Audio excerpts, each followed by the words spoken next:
You couldn't be because you were studying Torah. Tell them I told you that. Hi, David. I'm going to get back to you very soon, David. Thank you for your beautiful email. Okay, we're actually, I think it's 9 o'clock. We're going to start on time today, believe it or not, just because we only have 50 minutes, and I'm going to ask you to help me end on time. Let's see if that works. And as usual, I'm going to ask people, or as has been our practice in the last month, maybe, as people to make very pointed comments, concise comments, short comments, and start with something you heard someone else say or a phrase from the text. Okay, we're going to screen share and say the bracha over Torah study. Jay, you're trying to say something?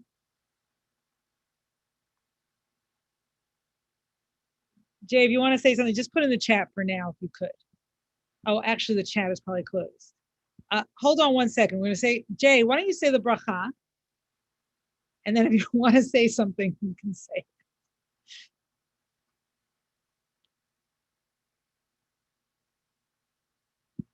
Mikhail, if we could unmute Jay.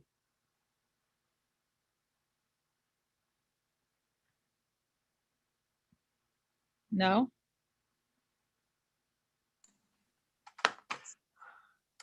It was a little problem getting the host to unmute me. Baruch atah Adonai Eloheinu melech haolam asher kitshanu b'mitzvotav v'tzivanu la'asok b'divrei Torah. Amen. I'm only asking for the source link to be put in the chat, please. Oh, is that what you were asking for? Mikhail, can you drop the link into the chat, please? And thank you, Mikhail, for helping us hold this Zoom room. Okay, so we have a very intense and very rich Parsha today. There's just so much here. We could spend a month or more on it. And what we're going to look at is the very juicy story of the spies. The story is about the Israelites wandering the desert, and it's time for them to consider, what does it mean? Like, what's the next stage of their existence? Like, what does it mean to go into a land and, begin building like a real country and sort of take responsibility for who they are? Now, there's something really disturbing that underlies all of this, which is they're going to go into a land and people already live there. And they're going to be told they have to conquer these people. So that's sort of in the backdrop. And I'm not going to take that on today because it's just not, I don't have enough time and structure for that in this period, in this context. So we're going to look at this parsha in all kinds of different ways. In terms of, what does it mean to go forward, and what does it mean to go into the next stage of one's existence, and what does faith mean in the context of all that? Okay, so if we can screen share.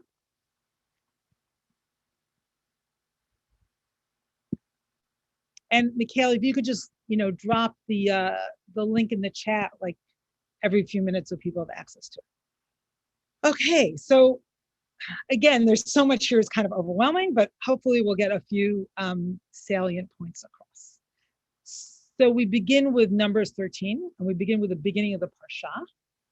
And let me just see if I can make this a little larger. Jay, are you still unmuted? Maybe you could read the Hebrew? Or if you're not unmuted, if we can unmute Jay just yet again. We go. All right.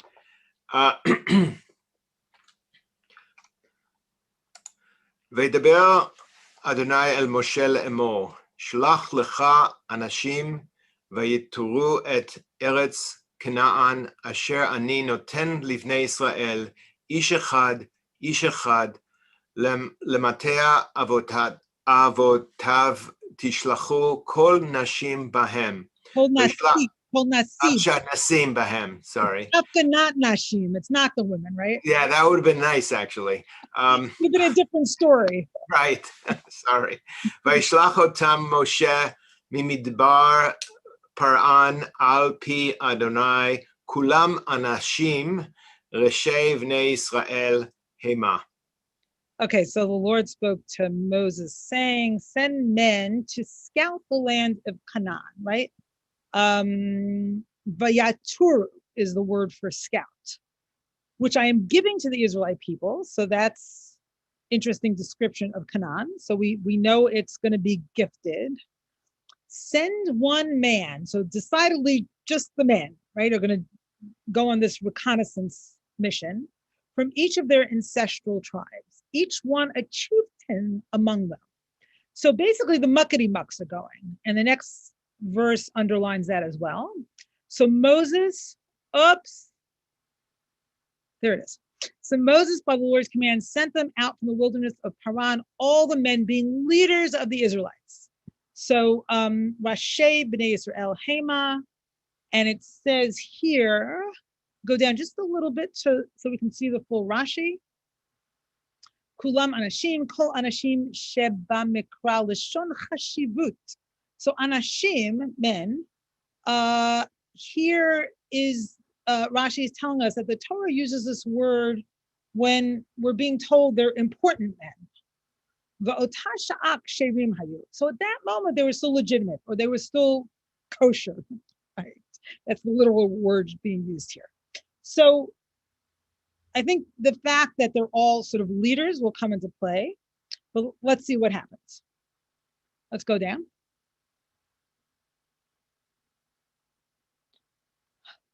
Ooh. It's a little unwieldy, I know. That's not it. It should be the third source. Okay, great.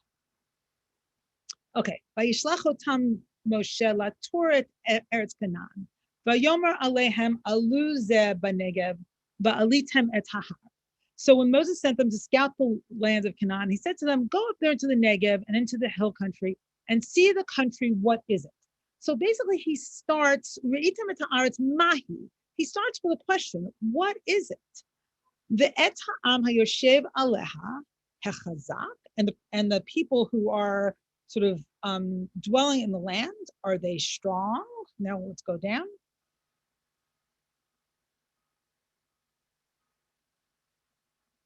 Who harapeh hanaat hu imrav. So are they strong or weak? Are they few? Are there many? Umah haaretz asher hu yoshev hatovahi. And what land are they dwelling on? These people. I'm sorry. And what is this land that they are dwelling on? Is it good? Hatovahi imra'ah. Is it bad? Umeh ha'arim asher hu yoshev bahena habimachanim im b'mivsarim. Are the towns they live in open or fortified? Umah ha'aretz hashmeinahi im razah hayesh ba'etz im ayin v'hitchazaktem lekachtem mipri ha'aretz v'hayamim yemei b'kurei anavim. Is the soil rich or poor? Is it wooded or not? And take pains. And it's interesting, this word here, and take pains, in the Hebrew is hitchazaktem. So it's a reflexive word for and strengthen yourselves, right? Be chazak, be strong. And take from the fruit of the land. And then after this whole little speech, the narrator comes in and tells us, now it happens to be the season of the first ripe grapes. So on one hand, there are all these questions, right, for the people. And on the other hand, the narrator slips in after all these questions, just know that this is the season of the ripe grapes. Okay, so any questions or observations until now? And again, let's keep observations and whatever remarks you have as concise as possible. So let's stop screen sharing. So this is the setup. This is the setup for this reconnaissance mission. If there are no hands, then I'm going to go on. That would be very shocking. Let's talk about for a minute What are the force of the questions? How does that set up the spies? Right? Moshe doesn't tell them, go see the land. It's a great land. It's it's fertile. It's beautiful. The people will be able to conquer them. Instead, it's a whole series of questions. So what force does that have?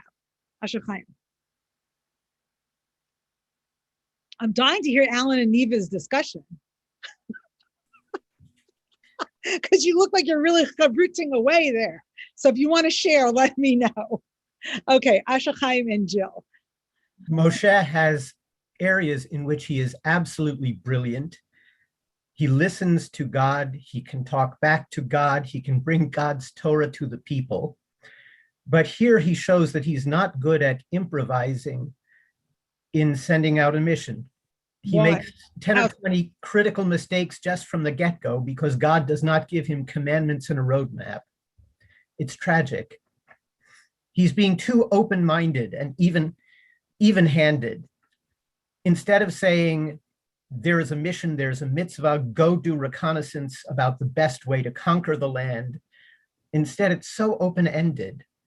And he's got people who are worried about their image and public relations, leaders instead of people who can get things done.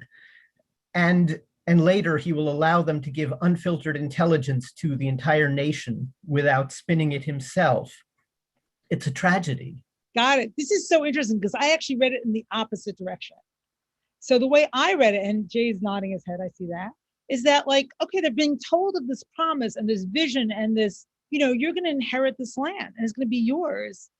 And they don't know what that means. They actually keep asking to be brought back to Egypt. They're terrified. So I read it as, go see for yourself. Go use your own minds. Go participate in what this dream and, vision and promise is. So interesting. Okay, so we'll see how other people read it. Jill.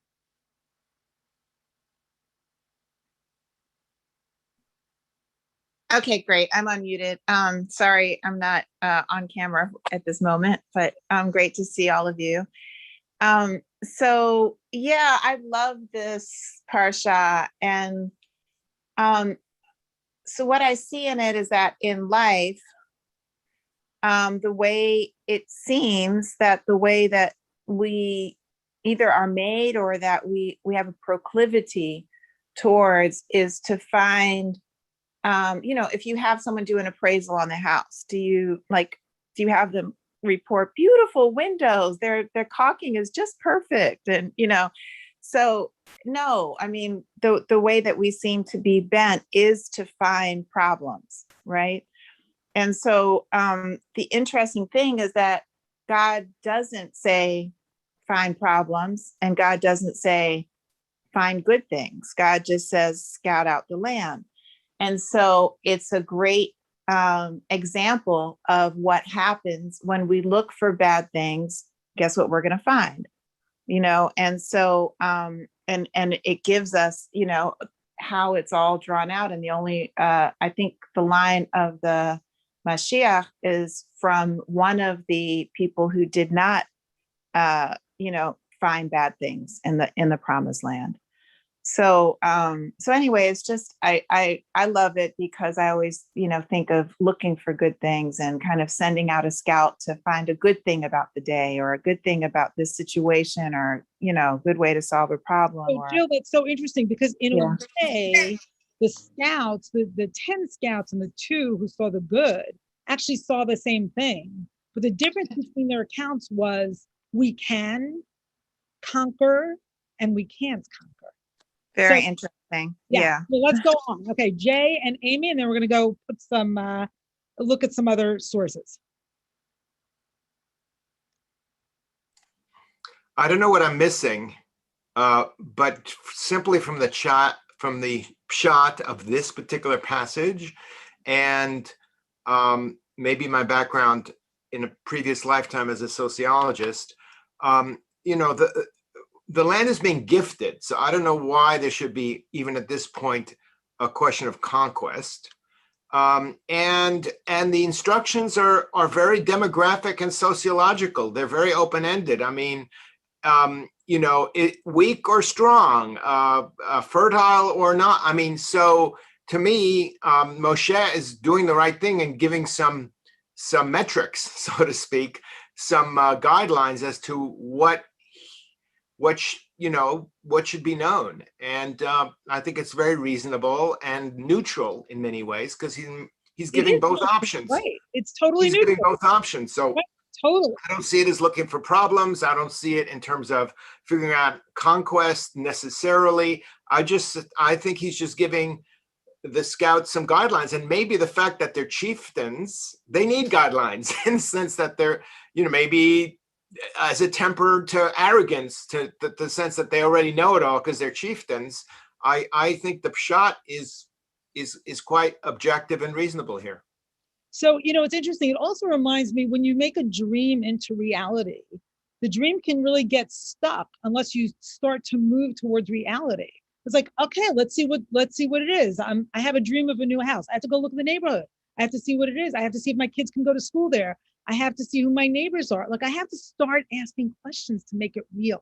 Otherwise, the dream kind of gets stuck in fantasy land.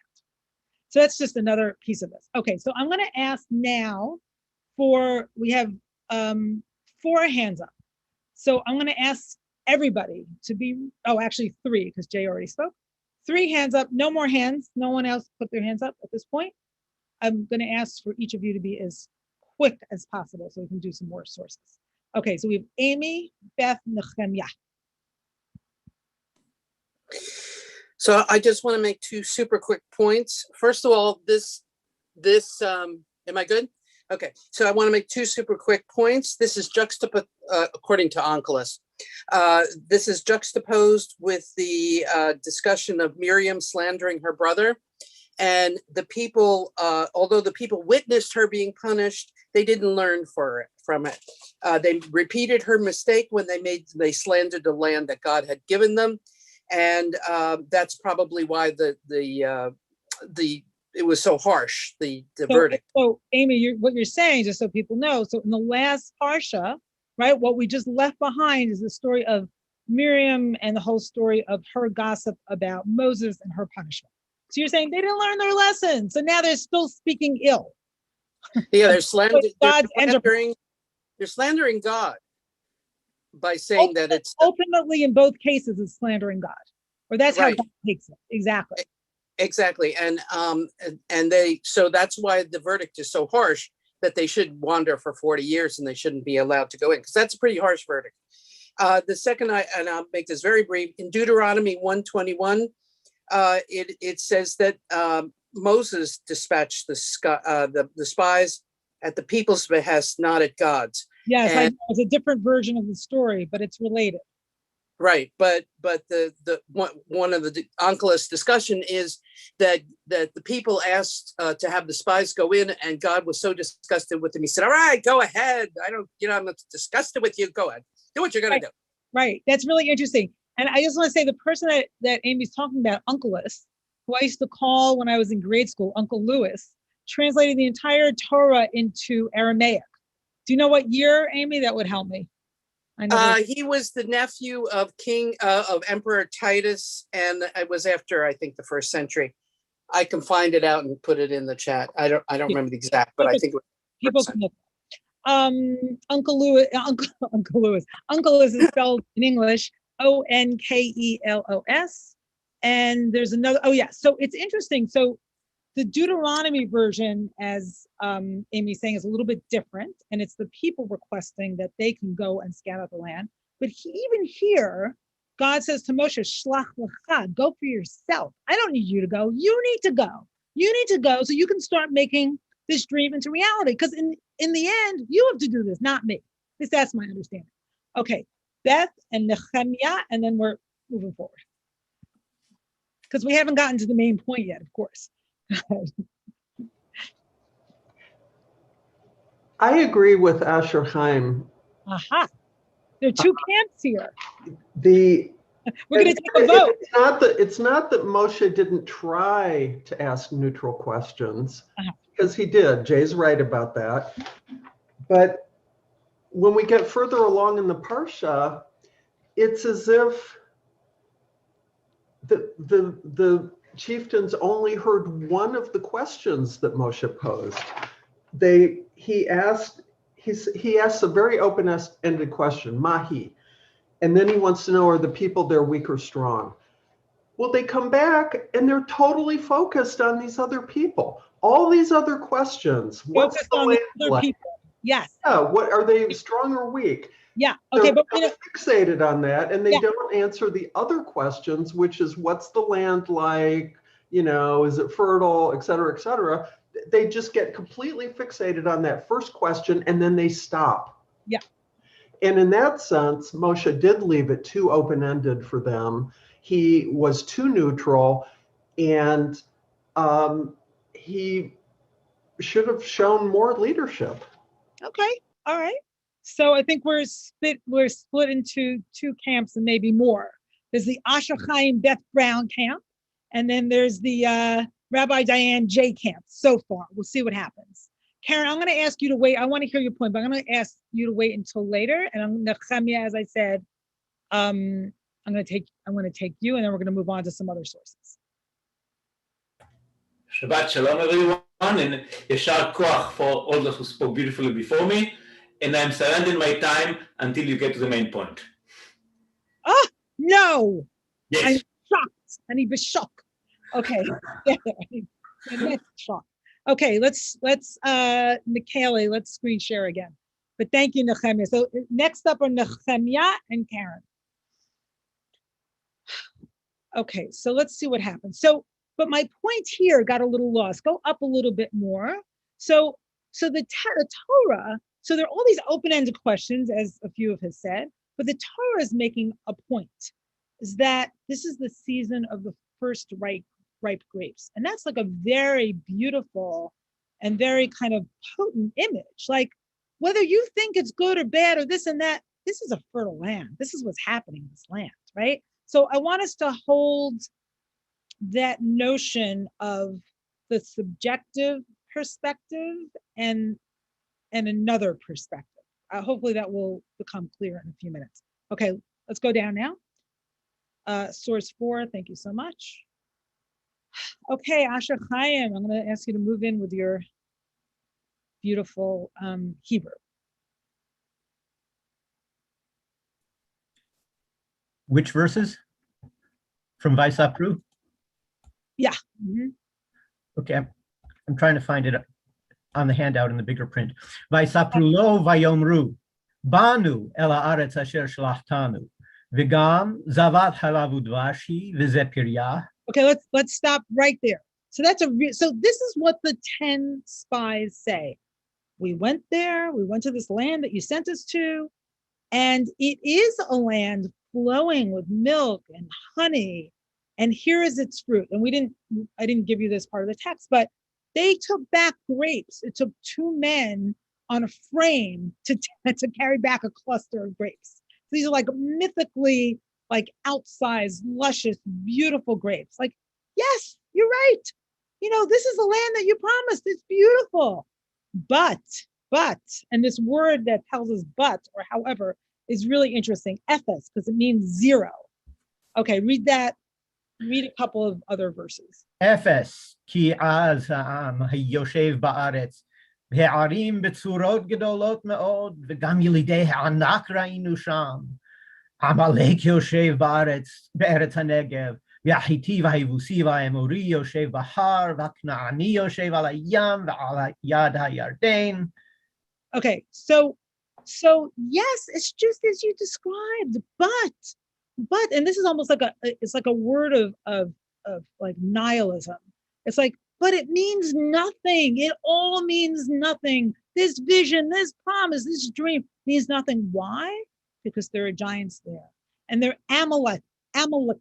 Amalekites are like, the archetype of evil in the Torah.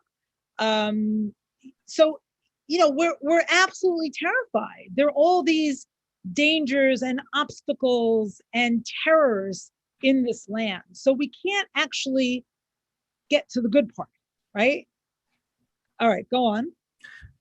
Footnote, Amalek was that first attacker before Sinai. Yes, absolutely. The first attack and the attacker on the vulnerable, right? On the stragglers in the end, at the end of the, the encampment.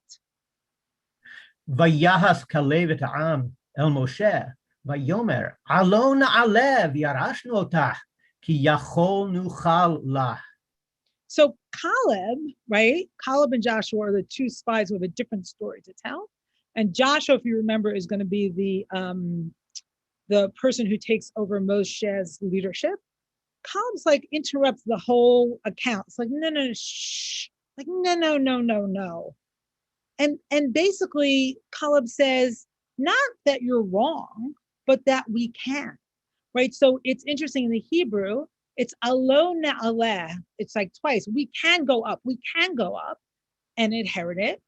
Ki yachol nuchala, because we can do it. Yes, we can, right? So it's the difference between no, we can't. Like, here's the vision. Everyone sees the same vision, but it's no, we can't compared to yes, we can. Go on. והאנשים אשר עלו עמו אמרו לא נוכל לעלות אל העם כי חזק הוא ממנו. So the men, those anashim, those important men say, who went up with him said, no, we can't. We can't take over these people. We can't overcome them because they are stronger than us. So the whole question here is who they are in the picture, right? Are they stronger or are they weaker? Can they do it? Can't they do it? Okay, go on. ויוציאו דיבת הארץ אשר תרו אותה אל בני ישראל לאמור, הארץ אשר עברנו בה לתור אותה, ארץ אוכלת יושביה היא, וכל העם אשר ראינו בתוכך אנשי מידות, ושם ראינו את הנפילים בני ענק מן הנפילים, ונהי ועינינו כחגבים, וכן היינו בעיניהם. Okay, so but the men who had gone up with him said, we cannot attack the people for they're stronger than we. Thus they spread calumnies, right? So it's a kind of lashon hara, it's a kind of evil speech about the land. Among the Israelites about the land they had scouted, saying the country that we had traversed and scouted is one that devours its settlers. So that's a really interesting phrase, because at some point when they saw God as a fire up in Mount Sinai, they saw it as a consuming fire. So this is a people who's terrified of being consumed, right? This is a land that's going to consume us. And all the people that we saw in it are men of great size. We saw the Nephilim there. There's one type of giant, and the Anakites, they're another type of giant. And here's the most interesting line of all, I think, of the whole Parsha. And we look like grasshoppers to ourselves, and so we must have looked to them. So not only did they feel like grasshoppers and see themselves as grasshoppers, but they were sure that those other big people and evil people saw them as grasshoppers. Okay, another source down. A few more. We're going to do a few more sources, and then I'll open it up. Okay, we're going to skip that and go to the Midrash. Number 6. Okay, so here's what God says in response to them saying that they were sure that they looked like grasshoppers to them. The Holy One, blessed be he, said, sorry, I was just looking at the Hebrew. I forgave them for that remark, right? That in our own eyes, we were like grasshoppers. But I was exacting, I was really sort of angry when they said, and so we were in their eyes. Who would say that you were not like angels in their eyes? Do you know what I made you in their eyes? Okay, go down again. So this is from one of my closest friends in Chavruta, Rabbi Sharon Cohen-Anisfeld, who wrote a beautiful piece about this that you can look up. We who have a tendency to see ourselves as grasshoppers at times need to be continually reminded to expand our vision and remember that we stand in every moment before a loving God. In those moments, when self-doubt clouds or constricts our vision, we're asked to lift our eyes, to try to peer through the cracks in the walls we have built, and open ourselves to the possibility that we may be like angels in the eyes of another. So this reminds me of an incredible eulogy I heard this week. My friend's father died at 94 years old, and he died in Israel on his birthday. Felt like a very, a beautiful completion of a life. And in one of the eulogies, his daughter, one of two of his daughters, 6 kids are my friends, and she said he was an oncologist, and she said when she would, as a little girl, go with him on his rounds. And when he would visit the sickest of the sickest patients, he would take their hands and treat them like the royalty that they were. And so who can remember at those moments where we're feeling weak, or we are weak, or we're feeling like crap, or we're feeling, like we're not worth anything? Who can remember that there might be another vision?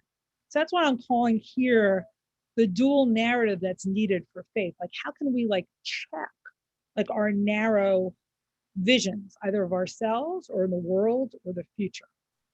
And I'm what I'm positing here is that one understanding of faith is that you have this ongoing voice to kind of check your inner chatter, because your inner chatter is a limited vision, and there's a bigger aperture in the world, right? Even if you don't have access to it, that can, if you sort of use it as a reference point, introduce you to a bigger narrative, both about what you see in front of you, about the other person, about yourself, and just about the world in which we live. That's my thesis. And there's a lot more to do, but I'm going to take some comments now. Okay, so let's stop. Yeah. Okay, so we had a lineup from before. You know what, Michaela, if you can open up the chat, because I'm not going to take people who've spoken already, just because it's a long lineup. So Jay, for instance, if you want to put your comment in the chat, you can. Okay, so we were up to Nehemiah. Do you still want to say something, Nehemiah? Do you want to reclaim your spot? No? Oh my God. Okay. Wow. Okay, so then we're up to Karen Freed.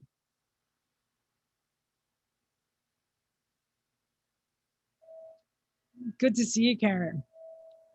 Good to see. I don't know, you're muted again. Can you hear me now?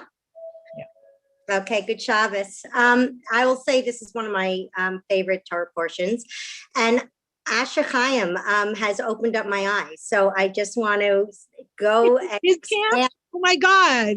I want to expand on that, because I've always been wondering, why are these leaders why do they feel like grasshoppers? And it made me think of a board, when a board is being given a task and they're not being given the full vision. And I think what Esher Chaim was saying is that Moses didn't set up the vision for them to understand. It's not a matter of if, it's a matter of creating the energy and the understanding and the strategy and the priority and the, to do it. And so to be given that vision from Moses, I think was necessary in order for the princes or the leaders or the chieftains to come in and see, well, how do we do it? How do we see ourselves? How do we comport ourselves? What's the strategy? And I just feel like that was missing from our leader. And so that opened up a whole new strategy for me.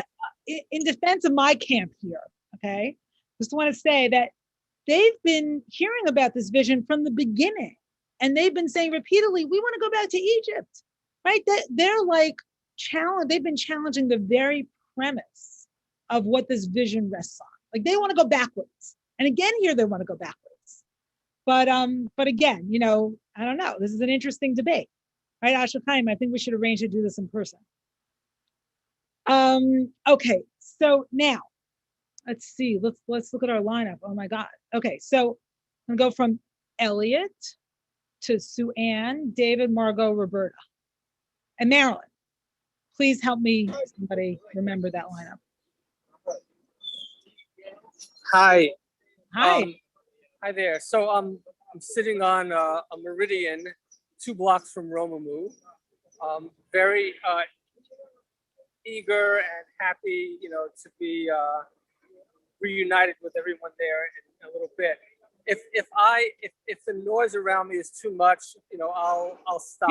You're good. Just tell us. Go ahead. Okay. Go. So yeah, just to second what you said, Rabbi Diane, this is all very resonant, of what's happened before, where the people and Moses himself have doubts, have, even with God's promise, God's saying, listen, I'm telling you it's going to be okay. And still there are doubts. And so it's also, I think, significant that it is leaders. It's the strong men, who are going out, and the strong men have doubts. They see themselves as weak. It's not the ordinary people. It's the strong men who have doubts, except for Caleb and What do you Joshua. make of that? What do you make of that? Yeah. So what I make of it is that it's not God's promise, God's strength is not enough.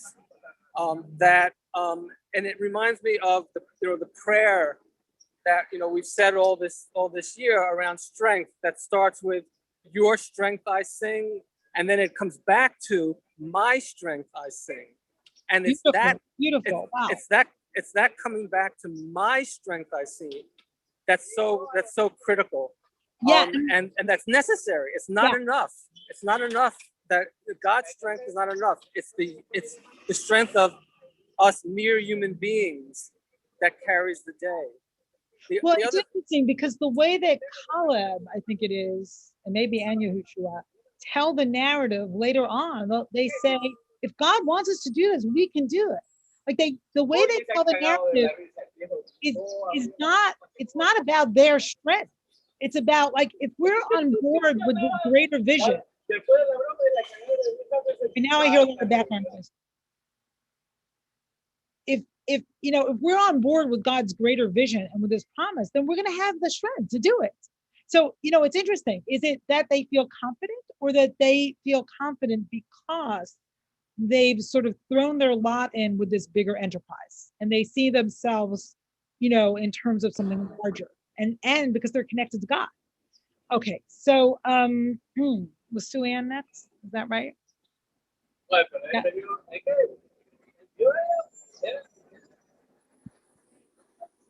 Shabbat shalom. Shabbat shalom.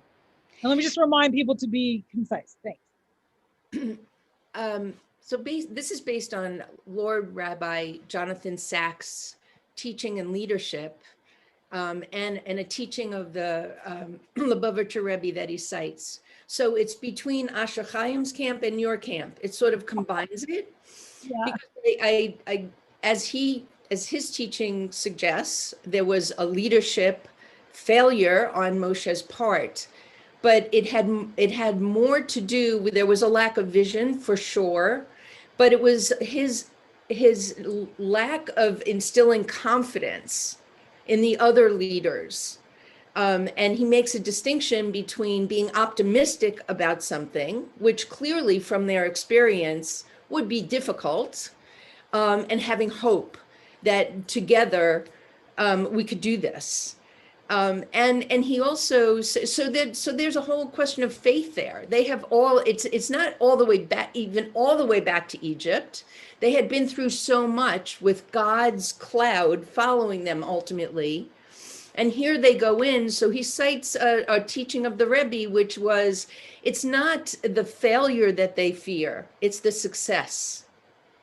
It's the lack of God's presence, the cloud not being there, the manna not being provided. So yeah, it's about going into the next stage of existence, as opposed to like living in, God's protection, God's like miraculous and nurturing protection, like the manna and the cloud and the fire by night, and not having to sort of grow up and run a country. Yeah. Right. And a leader needs to instill enough confidence in those going forward to know that can be done. I wonder if a leader can do, I wonder how much power a leader has. Can a leader actually do that? I'm just going to pose that as a question. Go on. Okay. So I think was David Kurtz next? And then Margot, Marilyn, Roberta. Yeah, I'm firmly in the Asher Chaim camp, and I'll raise it and say that Moshe, I think, really failed but it's all part of the numbers. I think is very much about who is going to lead next. I mean, we had the failure of Miriam and Aaron last week. Moshe, arguably this week, we're going to be getting to Karak. We're going to be getting to Pinchas. You know, I mean, so it's like it feels to me like God is really looking for that strong leadership, maybe even zealotry. But what I wanted to concentrate on was the whole idea of the fruit. That brings me back to the Garden of Eden, and it you know, with the serpent, it's opening your eyes. So here, the one thing Moses asked to bring back is the fruit. I'm not sure where I'm going with this, but there is something about the ocular part of this, about fruit and opening your eyes and seeing. Yeah, I think there's definitely resonance with the Garden of Eden. I think you're absolutely right. In the Garden of Eden, there's a snake, and here there are the giants and the Amalekites.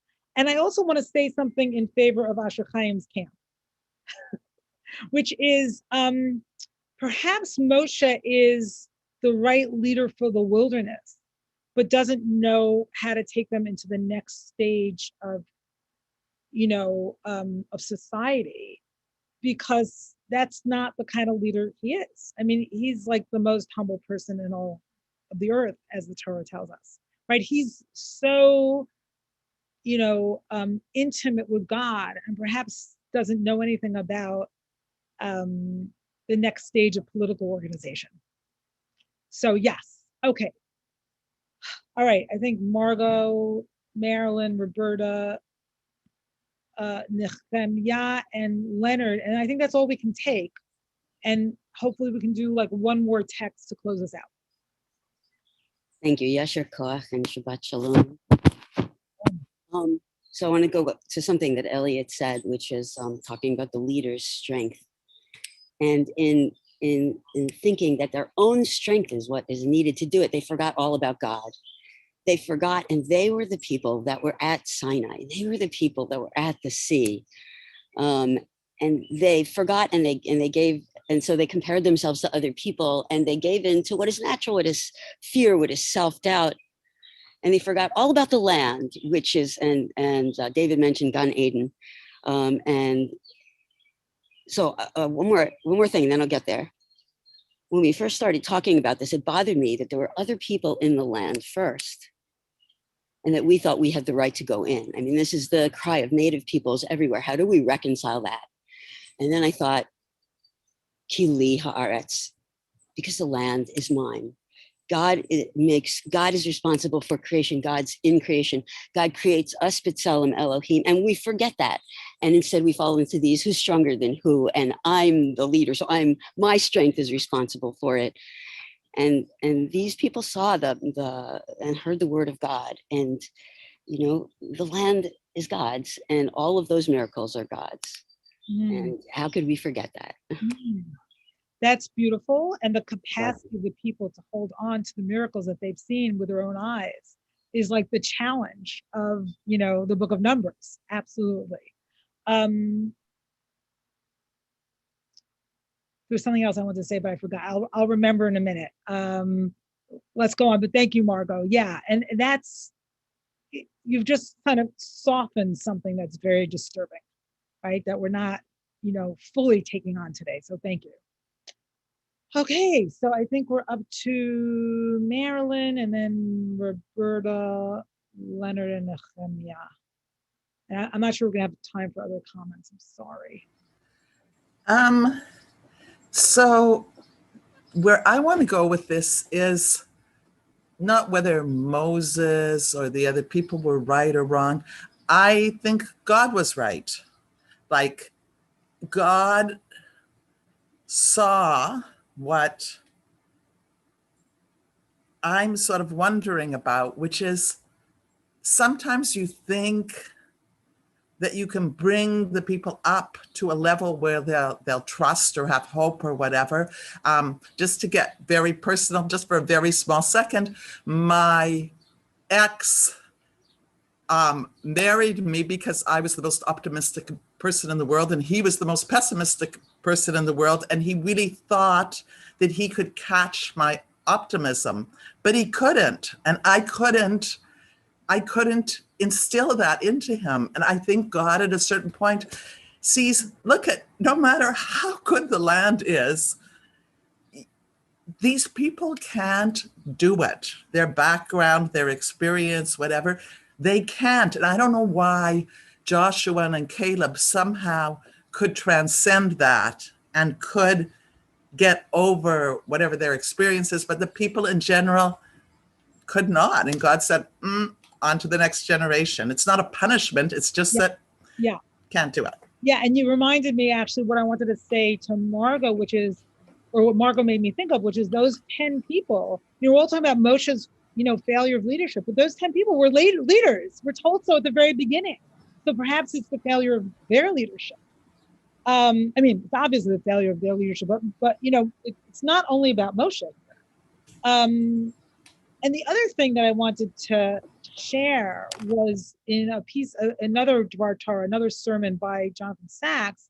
He quotes the psychologist Carol Dweck, and she talks about, and Rabbi David mentioned this last night as well, the growth mindset versus, I forget what the other one's called, but it's like fear of failure mindset. And perhaps the fact that there were muckety mucks made them even more afraid of failure because you have a lot to lose, right? So perhaps they were like, we can't fail, right? We can't fail because that will challenge who we are and our very identity. Okay, so I think we're up to Leonard and then Roberta. I don't know if we're gonna have time for more because I need to end with one text. I'm so sorry. Nehemia, put your comment in the chat. I know you've been waiting so patiently. No? Okay. Okay, so really briefly, because we have to end at 9:50 today, so if people could help me out. So half a minute each. Go ahead. Good Shabbos. So I'm thinking about what motivates people that they can transcend their fears and do what they have to do. And I'm thinking about D-Day is coming soon. And they interviewed a Canadian Jewish guy who was actually at Normandy. And he volunteered when he was like 18 years old.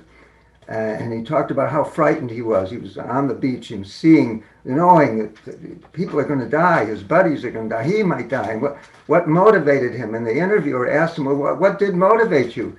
He said, well, I came to Canada when I was 4 years old. My family came from Lithuania, but lots of my family are still there and they're being murdered by the Nazis. So I'm going to get even. I'm going to do what I have to do. And that would have inspired him to survive and to fight and do what he had to do, even though it meant killing people. And so he was doing it for the sake of something larger and for this, and also not for just himself, but for somebody else, or for the memory of somebody. He had a mission. Yeah, he had a mission. Yeah. So what gives us a sense of mission, which is another way of saying what allows us to translate our own sort of, narrow self-concerns. Okay, Roberta, and then we're going to do one more text, and unfortunately we have to end early today. I'm so sorry.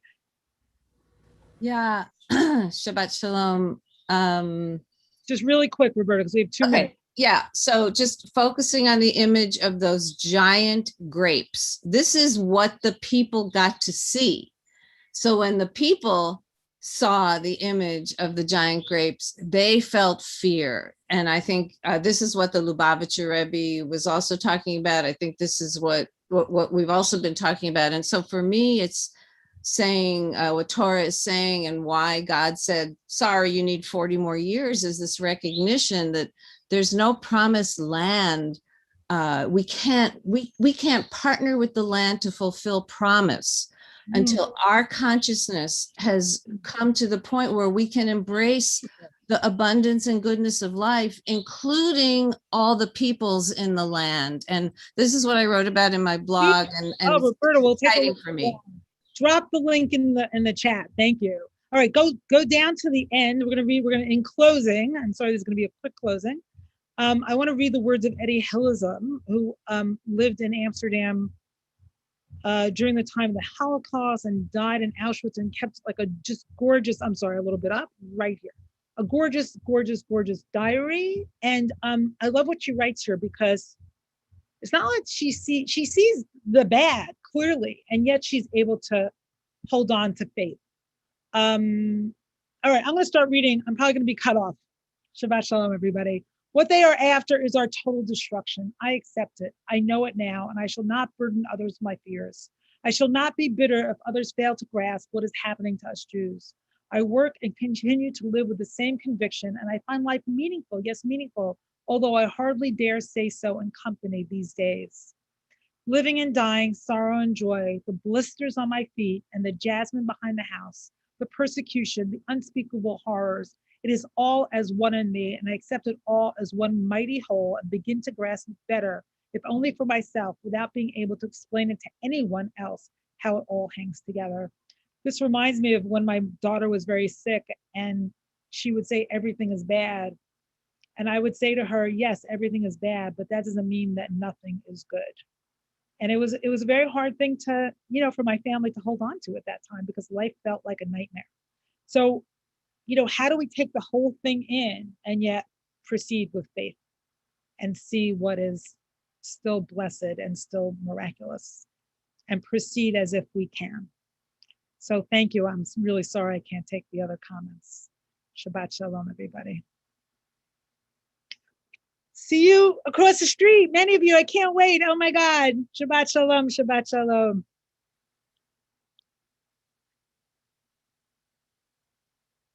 And look at the source sheet. There are other sources there. We only did half of what I had planned, of course.